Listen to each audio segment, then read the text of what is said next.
You are watching Sammy the Interviewing Toucan, made possible by the Indiana Young Readers Center. Hey,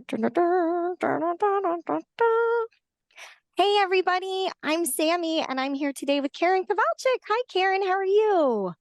Hi, Sammy. Real well. Thanks for having me. Oh, I'm so excited to have you. I'm doing a set of interviews with a bunch of Indiana Poets Laureate, and I'm just so honored to be able to talk to so many of you. Can we start by having you tell us a little bit about yourself and your connection to Indiana?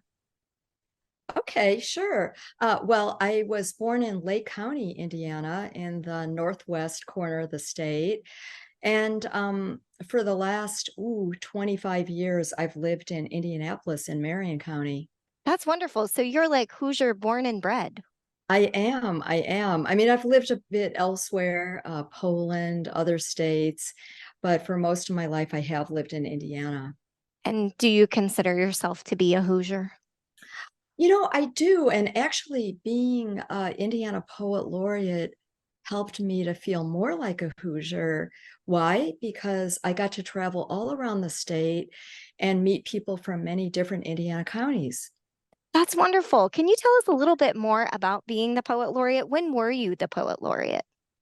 So my term started at the beginning of 2012, but in fact, I even began a little bit earlier, like late in 2011, and then I served until December of 2013. Neat. And what was your favorite part? You mentioned traveling around. What are some of the other things that you did as Poet Laureate? Well, I visited a lot of schools, poetry festivals, libraries. One of my favorite things was serving as a judge for the Poetry Out Loud competition, which has high school students memorize poems and perform them in an expressive way. So one of my tasks as laureate was to, travel to different schools around the state and teach kids how to memorize poetry. That's so interesting. In your opinion, do you feel like all poetry is written to be read out loud, or do you think some of it is written for quiet introspection? What do you think? That's an excellent question, Sammy. I think I think a lot of poetry is meant to be read out loud because poets are conscious often of sound and rhythm, and oftentimes when we're composing our poems, we read them out loud to ourselves just to see how they sound. But that said, not all poets are like that. Some really want their words to be visually interesting on the page, and I would say are more attracted to the visual than the sound part. Interesting. I love that. Now, you mentioned going to schools and interacting with high school students. Do you think reading poetry is good for kids and teens? Oh, very much so. Yes, I think, especially since the pandemic, we really have a bit of a mental health crisis in our country. And one of the things that poetry can do is give expression to many different feelings, different states of mind, as it were. Uh, but also, it just teaches us to love words for their own sake, not to pass a test, not to, have to like show off or sound smart, but really just to almost feel about words the way we sometimes feel about foods, like, oh, this one is almost like chocolate. This one is like goldfish crackers, because they have a certain mouthfeel to them.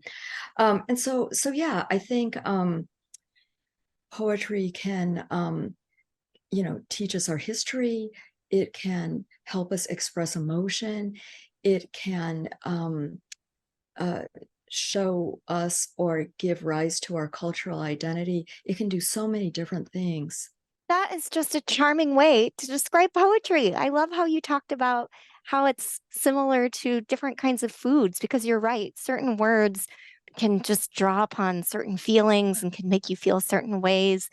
I love that. Thank you so much for sharing that. Speaking of sharing, do you have a poem that you could share with us today, Karen? Yeah, well, yes, this is a shorter form of a poem that is in my book, Metropolis Burning, which you have displayed there. And what it is a portrait of my mother using images from the Monopoly board game, which I think most of your listeners are probably familiar with, because we've all played that. So Absolutely.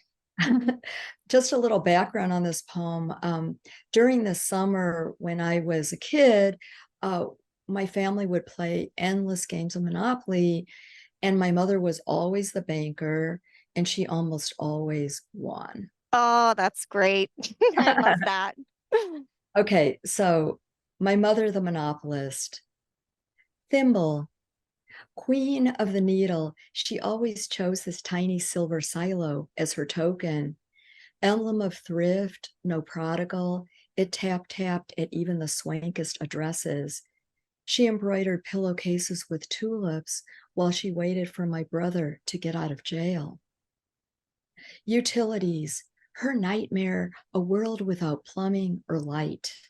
The first on the block to get a dishwasher, she seized control of every faucet, every bulb, then wrapped her steel pinky in triumph when our rates went through the roof. Baltic Avenue, forget Park Place, Boardwalk, or the luxury tax. She always acquired the tawdry purple street no one else wanted. Lovingly, she furnished it with squat green bungalows and cheap hotels. Many a red night, Dad blew his paycheck there. Chance, when question marks assailed her like boomerangs, she simply built more skyscrapers of pastel cash. This was her metropolis, the sun a fluorescent ring on plaster sky, while chili sweated on the stove. She fanned herself with 50s, cool and blue. Oh, that's so great. Thank you so much for sharing that. I love how you took, a game that is so ubiquitous across America and just tied it so intimately to your mother. I love that. Thank Thank you. you. Thank you. I also have to mention that you're lucky that, you have hands so you can play a game like that. I don't really myself. My beak would be a bit hard for counting cash. Oh well. Well, yeah, that's right. But you could hang out with us when we play sometime. Absolutely. And they've made lots of advancements in accessibility in games. So for that, I'm thankful. Well, Karen, this has been so fun. Thank you so much for taking the time to talk to me today. All right, Sammy, take good care. It was a delight. Loved it so much. Hey, friends, you've been watching your favorite Hoosier Toucan, reminding you to read local. So long. Bye, Karen. Bye bye.